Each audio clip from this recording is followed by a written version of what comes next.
Welcome, my dear students of class 8A and 8B, to my history class. Today's topic, as I mentioned in the board, please look at it. Policies of British expansion. Policies of British expansion. Chapter number 8, Policies of British expansion.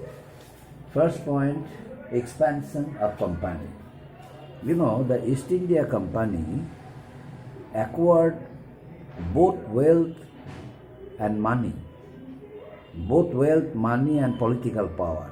And not only that, that commercial company who came to trade with our company, in course of time it became political power of India. They became the ruler of India and extended their territories in India. Why? Because the regional kingdoms, they all almost were, inefficient. They had no unity.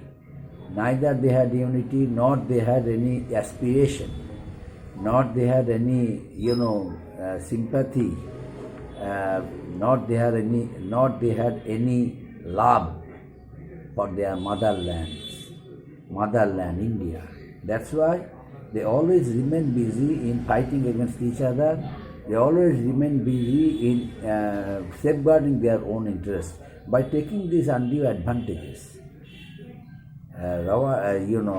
East India Company defeated almost all Indian regional kingdoms and then established their rule in India.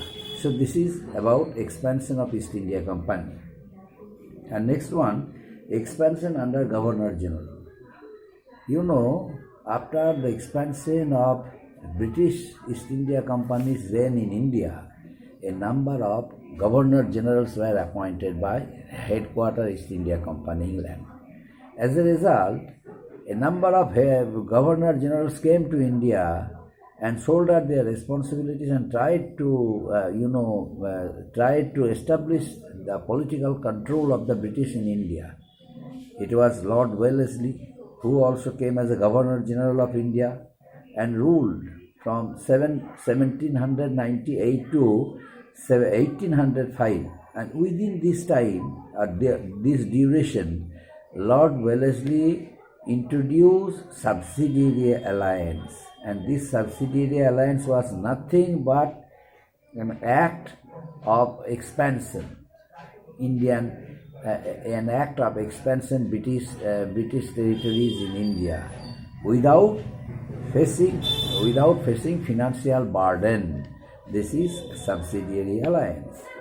According to this subsidiary alliance, whenever any Indian ruler would face any problem, there was a possibility of foreign attack. In that case, that very kingdom was offered to have the help from the British, provided the British would send one group of soldiers, and that very kingdom would have to maintain it at their cost. And there would be one British office in their kingdoms, and the expenditure of that very office also would have to maintain by that very kingdom. This is the rule of Lord Wellesley's subsidiary alliance. But under the subsidiary alliance, the princely states could continue to rule their territory but had to disband their army as states were given. Whenever East India Company would consider that one state could not rule properly, and there was no law and order in that particular state, the British East India Company, under the terms of the subsidiary alliance, could shift the ruler from that state and could hold power, could establish their own rule there. And as a result, British troops were permanently stationed in some territories of India, and the kingdoms had to maintain these British troops at their own cost. But the troops were not if the troops were not maintained according to the terms of the subsidiary alliance, a part of the princely states territory was taken away and revenues acquired by them that part were used to maintain the troops. That means whatever they did it forcefully. Since they had established their political power throughout India, this feature helped Lord Wellesley to organize, one system, and according to that system, the British East India Company, became a sovereign power in India. The ruler had to accept British resident in the court, another term of the subsidiary alliance. The ruler had to accept one resident in his court. The resident was posted as a political agent, and his work was to promote British interest. And another one, the ruler had to seek prior permission from the resident if he had to meet or approach any alliance with other power. That means without signing any peace treaty, that means before signing any peace treaty with other territories of India, under the terms of the subsidiary alliance, it was decided that the ruler was supposed to discuss the whole thing with the British resident. Then the British resident would consent them, okay, you would like to sign any peace treaty with any territory or any local power of India, okay, you can go, but these are the terms and conditions. If you follow this, then you can sign peace treaty with them. The British resident said. So this is another one. The rulers could not enter into any alliance with other powers. That means the Indian rulers who had previously waged war against the British and had been defeated were forced to accept this alliance. Earlier, the Indian states which were defeated by the Britishers, now they were forced to accept this alliance, this subsidiary alliance.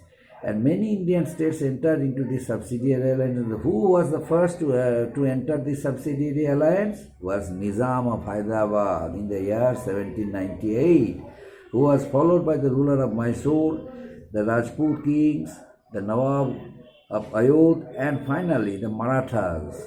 So this is about subsidiary alliance. Now what is about the impact of the subsidiary alliance throughout the country? There was an impact of the subsidiary alliance throughout the country. Number one, territories of the Indian rulers would be taken away at any point of time by the British, either to maintain troops or under other pretext. It was decided that thus the British Empire was able to expand in India without any war. As I mentioned earlier, the main aim of the subsidiary alliance was to save money and drain Indian wealth to their own country, England. So maintaining the British troops was an expensive affair, but the Indian states who entered into the subsidiary alliance were forced to do it so.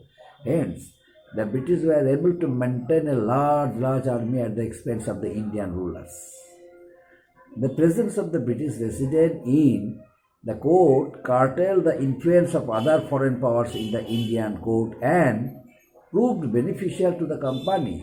There was no competitor of the company, since there was a system introduced by Lord Wellesley in his subsidiary alliance that without the consent of the British, no Indian state who signed the subsidiary alliance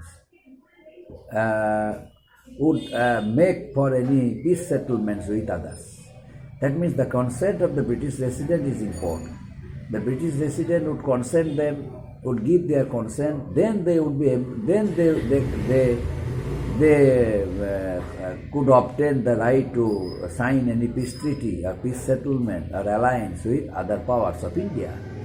As a result, the British had no political entity. They had no political, contester. Almost all the competitors who were against them, they were removed from the political side. Subsidiary alliance led to the impoverishment of the Indian states, as they were forced to pay huge amount of the British.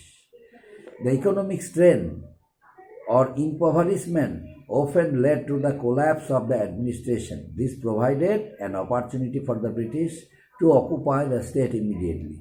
whenever they faced any financial burden and failed to maintain the British troops at their cost due to less amount of revenues and revenue collection. In that case, the British took an opportunity to avail it. They occupied that very state. As a result, so many Indian states were occupied by the British under the terms of the subsidiary alliance. As they were protected by the British from internal revolts, most of the Indian rulers tended to ignore the welfare of their subjects. They became more oppressive and exploitive, and common people suffered a lot. The subsidiary alliance also aided the British in defeating the Marathas. As a result, the British East India Company became the master of Indian politics, because almost all states came under the control of them under the terms of the subsidiary alliance, and the states who were earlier rich, prosperous, wealthy, the states now became weaker. Why? Because of the terms of the subsidiary alliance, they were forced to sign it. And now expansion under, and next point, last point, is another impact of the subsidiary alliance. A number of Indian states raised hue and cry regarding the drawbacks of the subsidiary alliance, and that message reached British East India Company headquarters. The British East India Company headquarters decided to stop. They decided to abolish the subsidiary alliance temporarily, and before abolishing it, another Governor General was sent in place of Lord Wellesley.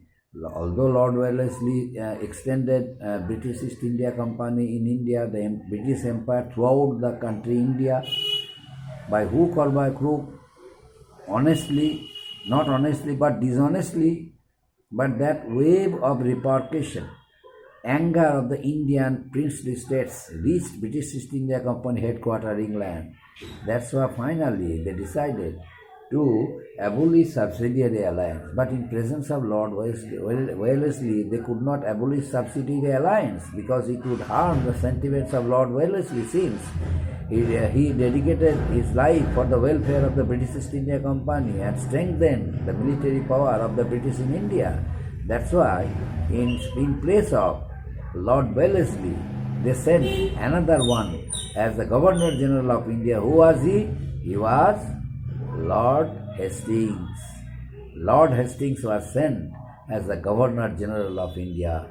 Next day, I shall start teaching from Governor General Lord Hastings, not Warren Hastings, Lord Hastings. Another Hastings was there. Thank you, my dear students.